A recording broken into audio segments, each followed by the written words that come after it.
Si vous allez en Poitou-Charentes, si vous allez au Futuroscope, sachez que le grand show qui va vous accueillir là-bas, eh bien, a tout simplement été initié par des entreprises alsaciennes.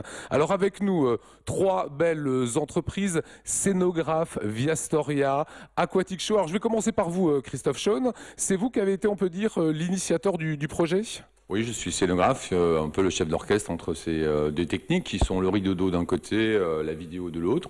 Donc c'est avant tout d'avoir en fait un projet de contenu et que l'on marie en fait les deux techniques pour avoir quelque chose de très inédit puisque ce type de disposition on n'a jamais réalisé ce type de scénario fait pour le rideau d'eau et le rideau d'eau fait pour la vidéo. Donc c'est avant tout quelque chose de très inédit. Alors Dominique Formals, on sait que vous êtes à la tête d'une entreprise qui innove. Là en revanche, vous travaillez pour le Futuroscope, qui est un petit peu le temple comme ça des nouvelles technologies.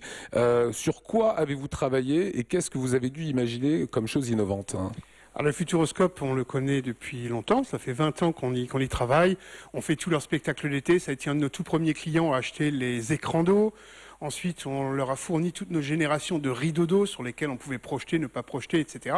Et aujourd'hui, on a cette toute nouvelle technologie qui s'appelle Aquagraphique, en fait, et qui est un support aquatique de projection, mais dynamique. C'est-à-dire qu'on va pouvoir le transformer à volonté.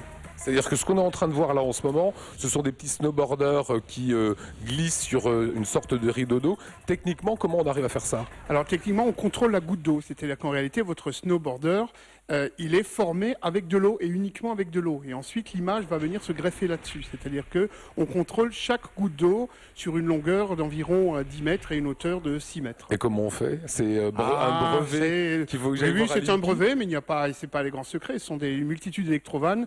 Ce sont 11 000 buses. Le spectacle du Futuroscope sera projeté sur 11 000 buses. Donc il y a 11 000 jeux d'eau en fait, qui sont contrôlés individuellement. C'est l'eau qui est le support de projection. Alors je m'adresse au réalisateur maintenant, Thibaut. Avoir un film qui est diffusé sur de l'eau, c'est incroyable comme histoire. Hein. Ah ben c'est complètement incroyable. C'est vrai que donc on a un écran HD de 14 mètres de base, à l'intérieur duquel on a incrusté ce fameux rideau d'eau, quoi. Et c'est vrai que pour nous, le défi était de répondre à cette difficulté, de construire en fait une image, de faire du compositing d'image autour du rideau d'eau pour le mettre en valeur. Il a fallu qu'on construise quelque part l'histoire et le contenu de l'image autour du rideau d'eau. Ça raconte quoi ce film, ce show ? On montre quelque part tous les atouts de la Vienne. On met en avant toutes les choses un petit peu sympathiques qu'on peut voir, sur lesquelles on peut s'éclater dans la Vienne, qui joue avec l'aquagraphie. Et c'est vraiment ça qui est intéressant dans ce projet, quoi.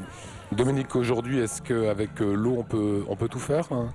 Le challenge de ce show Futuroscope, c'est que le Futuroscope possède toutes les plus belles techniques de projection. C'est-à-dire ça fait plus de 20 ans que le Futuroscope achète partout dans le monde les plus belles technologies de projection. Les systèmes IMAX, tous les systèmes les plus sophistiqués, ils les ont. Ils se projettent au sol, ils projettent au plafond, ils projettent en 360 degrés, ils projettent partout. Et donc l'idée de prendre un support différent que ce qu'on peut trouver ailleurs pour projeter, c'est peut-être ça qui est la clé du succès de cette future attraction. Voilà, c'est plus de l'écran, c'est de l'eau maintenant. C'est de l'eau. Voilà, c'est à partir du 15 mars. Et il faut savoir que ce spectacle ne va pas durer quelques jours. Hein. Il est destiné à perdurer pendant quelques années. Oui, tout à fait. Alors, il n'est pas impossible que le Futuroscope décide dans quelques années d'en modifier le contenu, mais l'installation est prévue pour durer quelques années.